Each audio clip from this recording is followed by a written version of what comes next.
Imagine a scenario going to the store and buying something. That is trade, is domestic trade. We are trying to look at trade now across borders between one country and another. This leads us to our topic. Welcome, students. We are going to look today at international trade. International trade refers to the exchange of goods and services across international boundaries, and this is usually brought about by International Division of Labour and Specialization. Now we've seen the definition of international trade. It is divided into two types. So we'll look at the types of international trade. The first is bilateral trade. Bilateral trade is trade between two countries only. So trade between two countries.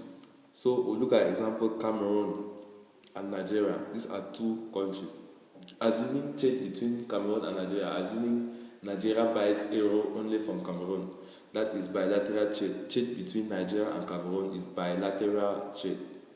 We'll look at the next is multilateral trade. This is trade between more than two countries. So it is trade between three countries and above. So we're trying to look at an example. Consider our two countries, Cameroon, Nigeria. You have to add other countries, USA and Chad. So this is four countries. Trade between USA, Nigeria, Chad, Cameroon, and back to USA, and Nigeria and Cameroon and USA. This is all this trade between this amount of countries is multilateral trade. It may be any good or service. So we've seen the two types of international trade, bilateral trade and multilateral trade. These two types, any country carrying out international trade, be it bilateral or multilateral, it is known as an open economy. So an open economy is a country which involves itself in international trade. On the contrary, a country which does not involve itself in international trade, that's all buying and selling done in the country, is carried out only within the confines of the boundary of the country. This is closed economy. So open economy carries out international trade, but a country which does not carry out international trade is known as a closed economy. We've seen those two now. We'll move forward to comparison. We're comparing international trade with domestic trade. So the differences between international trade and domestic trade. We'll look at the first based on the nature of trade. Just the nature. International trade is normally carried out between boundaries. That's across boundaries, So international trade is not the trade carried out within a particular country, but across the boundaries of that country with another country. So we're looking for case of simplicity. We'll look at two countries. So we're looking at bilateral trade so that you understand well. So imagine trade between Cameroon and Nigeria. So this trade that's crossing these boundaries, assume these circles are the boundaries. You see trade between Cameroon and Nigeria is going across the boundaries. So this is international trade. But look at domestic trade now.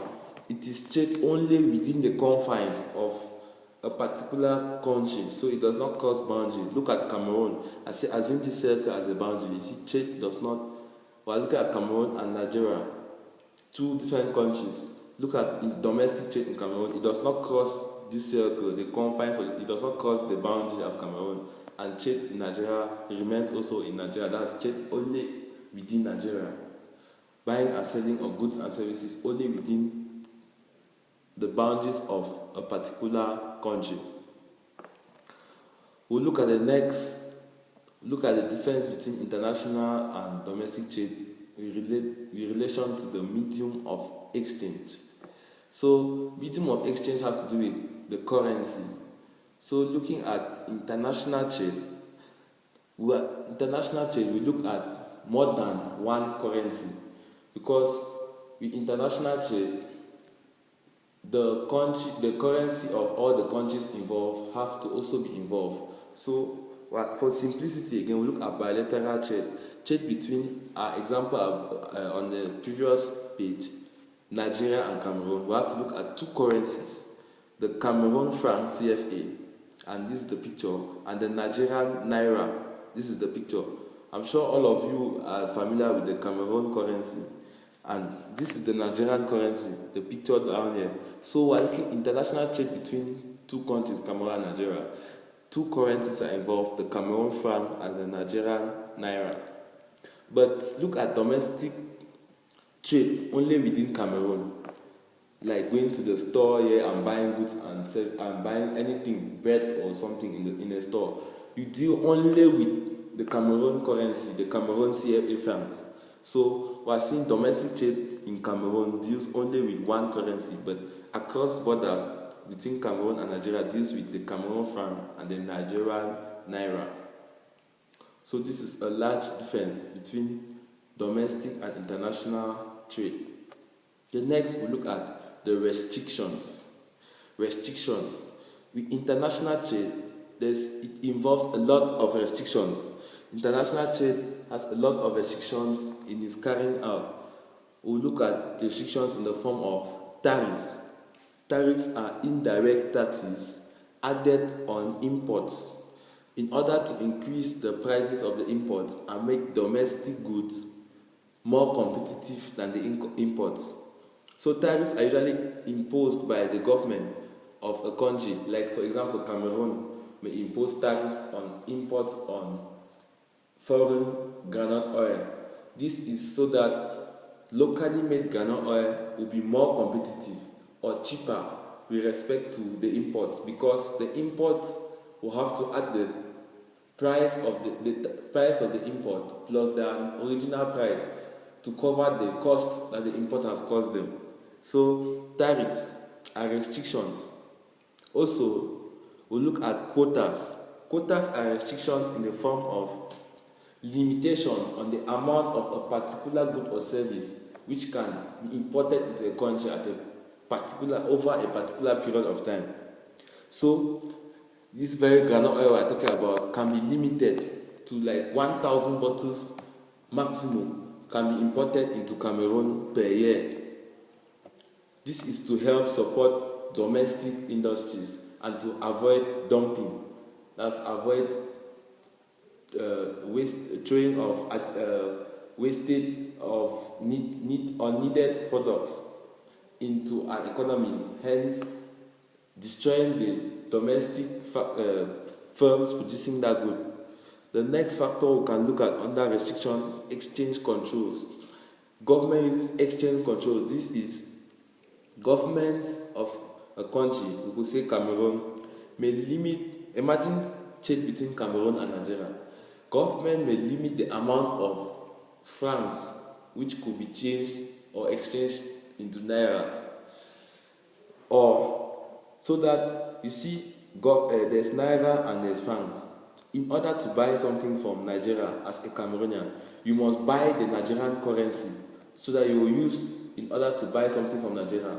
But the government may limit the amount of Nigerian currency which can be bought using francs or exchange to a particular amount per year, so that when that amount passes, no more nairas can be bought, hence no more imports can be gotten from Nigeria again. This restricts international trade after a particular amount of the other currency or the foreign currency has been bought. This is uses of exchange control by government to restrict international trade. The next kind of one we see is embargoes. Embargoes is a complete ban, a complete stop of a particular good or service because of maybe the negative impact it has on our economy or to help domestic industry grow. So embargoes will be like on cocaine. See, there's complete embargo on the importation of cocaine because of the use it has to the country. Or frozen chicken, there's a complete ban on importation of frozen chicken, so as to help the domestic industries which carry out, or domestic firms which carry out which make frozen chicken, to help them grow. We've looked at all these restrictions, but look now at the domestic side of things. With domestic trade, none of these restrictions are involved. The highest requirements in domestic trade could be licenses or the payment of excise duties. But you see, all these restrictions which are involved in international trade. So this is another difference between international and domestic. Okay, so we'll look at the next factor, the risk involved. So we'll look at the differences between international and domestic trade based on the risk involved. So first, with international trade, there's higher risk involved. There's a lot more risk involved. You see, with international and domestic trade, you see, there may be wars in one of the countries. You may be involved in international trade with a country, and a war breaks out in that country. So it will affect you, who is in the domestic country, who is in like a country, and war in another country is affecting your investments. That's a higher risk. So in the case of wars, you have more than one country to look forward to. In the case of changes in political government policies, you have more than one government to follow up. So the risks are higher, the risks involved are higher. So one might be in Cameroon operating trade in Nigeria, and the government policy in Nigeria changes from one that favors imports to one that disfavors imports. You see, this hinders international trade. This affects international trade but doesn't affect domestic trade. We can also look at in terms of political instability in one country. So political instability, continuous change in government in one country may lead to different government policies. This will cause harm on international trade or disturb international trade, or it may even favor international trade, but it will not affect domestic trade. So with risk involved, with respect to risk involved, this is the difference between international and domestic trade. Next factor we'll look at is exchange rates. The exchange rate with international. So under exchange rate with international trade, we're looking at two currencies. We're looking at more than one currency, So as said, for cases of simplicity, we're looking at bilateral trade between only two countries. So in the case of bilateral trade, two currencies are to be watched out for in case of exchange rate. So we're looking at the price of the product.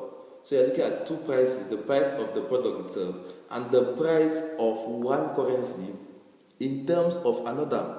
So you look at the price of the product originally and the price of the currency in terms of that's the exchange rate, the price of your currency, the price of the cost of buying another currency with your currency. But in domestic trade, only one price is looked at, the price of the product. So you see the difference between international and domestic trade. One price is looked at with domestic trade, but with international trade, more than one price is watched. The cost, or look at in terms of cost.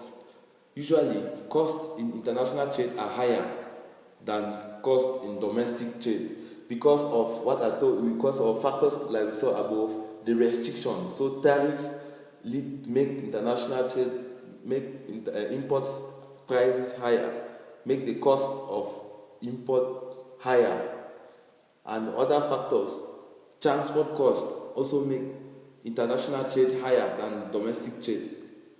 So we looked at the cost. The next factor, the language. Usually in international trade, more than one language is involved. So it is not only the domestic language. Imagine trade taking place only within Nigeria. Everybody will speak English to one another. But imagine two countries, so bilateral trade, bilateral international trade. Imagine trade between Netherlands and England. In Netherlands, they speak Dutch. So that language is involved, and also English is involved. So with international trade, more than one language is usually involved, depending on more than one language of the language of more than one country is involved. That's how I can put it. But with domestic trade, the language of one country is involved only. So you see, trade only within Netherlands, they will speak only Dutch, and trade only within England, you see English will be the language which will be involved in the trade.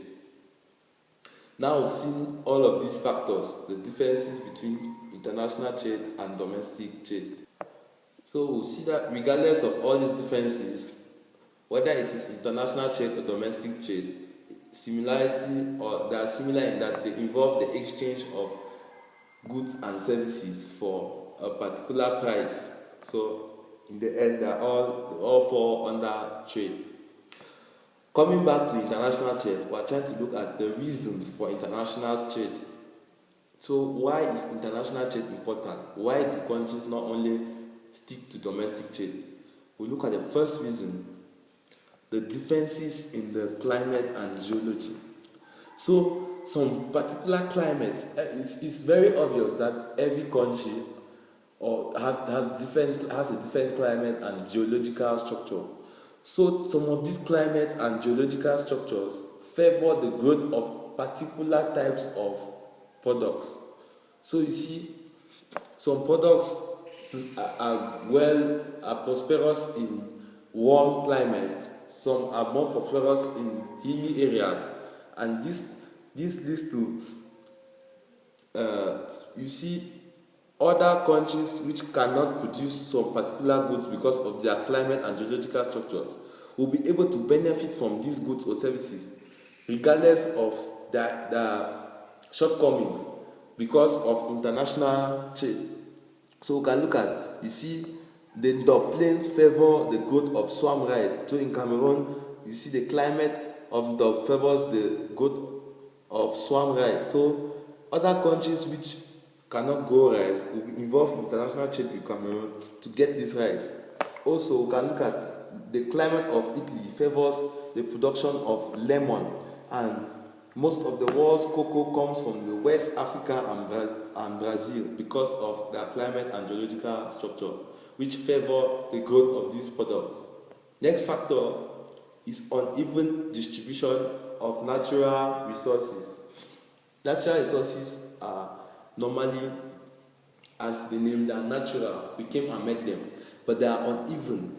They are located in particular places more than in some other places. So you see, due to the fact that they are uneven, people want to benefit. International trade leads to makes one country benefit from resources which it does not have. Like some countries are very rich in oil, these Arabian countries. But other countries which are not rich in oil benefit from trade, use oil because of international trade between the countries and these Arab countries. We can look at example of countries. Dubai and Saudi Arabia are rich in oil. Angola is naturally endowed with diamonds. We look at differences in the natural talent, the next point. So some countries normally have talent, or the way they grow up, they are more skilled in producing some particular things than other countries. So it will be advisable for those countries to specialize in the production of those stuffs and produce them the best way they can be produced, and then involve in international trade so people get the best quality of whatever is to be produced. So we look at Swiss, for example, is very blessed that they have talent in making cheese and wristwatches. We look at the Russians, also are good in making vodka, and Irish are good in making whiskey. So these some of these things to be made at other countries, they will be made at a higher cost. So they simply allow the professionals to make them the best way at a lower cost, and then involve in international trade to benefit from these products. Next, we look at is for strategic reasons. So international trade is carried out for strategic reasons. International trade may not be carried out necessarily because of the country is not able to produce the good, but to strengthen political ties. So trade is, two countries may involve in trade just to strengthen political ties between the countries, or for reasons like, you can see, to preserve existing natural resources or to preserve supplies. Like the USA involves in trade or buys oil from the Gulf just to preserve its existing supplies. The USA produces oil normally, but it also buys oil from the Gulf just to preserve its existing supplies. So these are strategic reasons to also involved when it comes to international trade. The next factor we'll look at is limited international mobility of factors of production.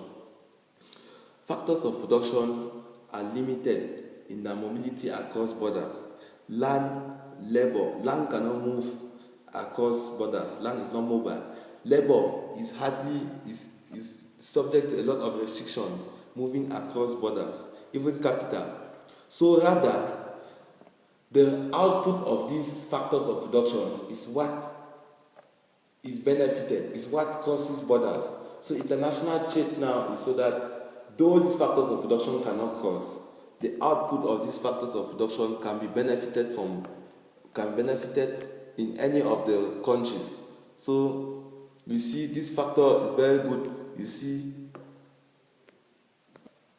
like the USA importing goods produced by a large labor force in China, but they don't import the labor force to China because it will be detrimental to the economy. Okay, we'll look at the last factor for the comparative cost advantage. I've highlighted comparative cost. We'll look at it further in this topic in detail. So let me just give you a brief on comparative cost is when a country can produce a particular good at a lower cost of production than another country. That's it has a comparative cost advantage. So imagine two countries which have two goods to produce, or imagine Nigeria producing aero and cars, Cameroon producing aero and cars too, but the cost of producing aero in Nigeria is lower than the cost of Cameroon producing the aero. You see, Nigeria will specialize in aero.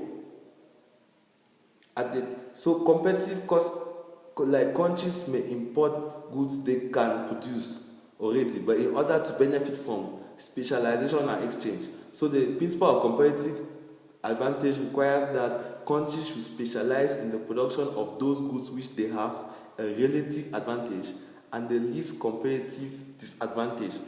So countries should specialize in the production of those goods which they can produce at a lower opportunity cost than other countries. Okay, this is the beginning of international trade. We'll have other lessons which will continue on international trade. But meanwhile, you can go through the following references: www.google.com and www.wikipedia.org online, and check for any other thing you want on international trade. So you can use these websites and look further, so you really get a lot more understanding on the topic. And okay, goodbye, and remember, as I always say, hard work I give thumbs up to hard work. So hard work is very good, and thumbs down to laziness. So regardless of these lessons which I'm giving you, I also need you to do your part and be hardworking and not be lazy, and you see the results come about.